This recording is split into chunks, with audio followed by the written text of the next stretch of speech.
there and do that. EU didn't said they didn't have any access either. Korea could even get into, quasi ground support from helicopters, because they're much freer in terms of their constitution and their ability to operate overseas. But that's a big step. Just getting into Darfur would be a big step. And where the benefit is from a Korean point of view, I mean, that's a more altruistic kind of contribution, because it's not related to Middle Eastern oil or other kinds of resources. But I would, and getting into coalition maritime activities, I think would be good too, because it fosters an interoperability capability, and we could always use more support in that area. But the Korean NGO community is getting better and getting stronger, so you could kind of push the aid and development side too. But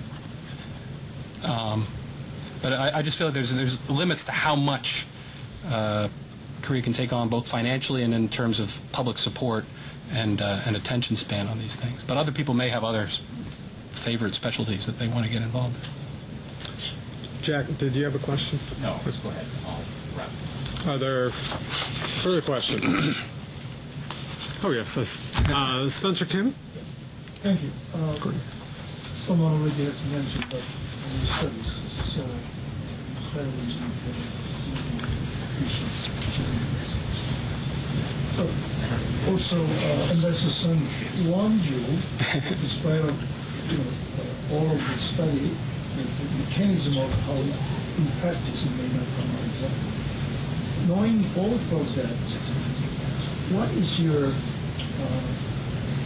assessment of the most recent Senate hearing on Kathy Stevens' confirmation that the issue of Afghanistan came, and there was a certain positive notion that maybe that would be one of her first elements of duties when she was posted in Seoul. Knowing the mechanisms, knowing what we know about the public sentiment, what process would they go through in determining this, and then also what whether they would be able to get the political wills to be able to get away with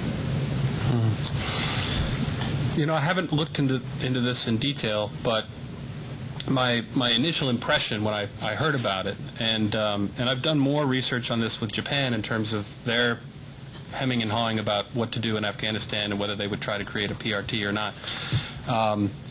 First, it depends on what's required for you to do a particular mission. If you're going to go in with, originally I think Seoul was talking about 30 people and kind of a beefed up or a focused aid program in a very specific area with police support for protection, which with that size of a group would be easier to protect, and that way they're not getting into overseas deployment of troops.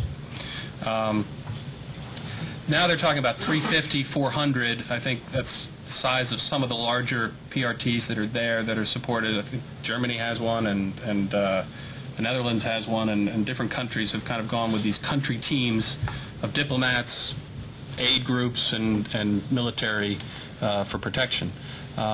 So if you're going into a location or a place that's going to require more than just a few police to really offer protection, that's a really big deal, it seems to me, right off the bat. And it would not be, if I was Kim Byung-kook or Lee Myung-bak, that would not be my first choice in terms of promoting international global activism. And it's not what the UN Secretary General has been asking for. And it runs right back into this U.S.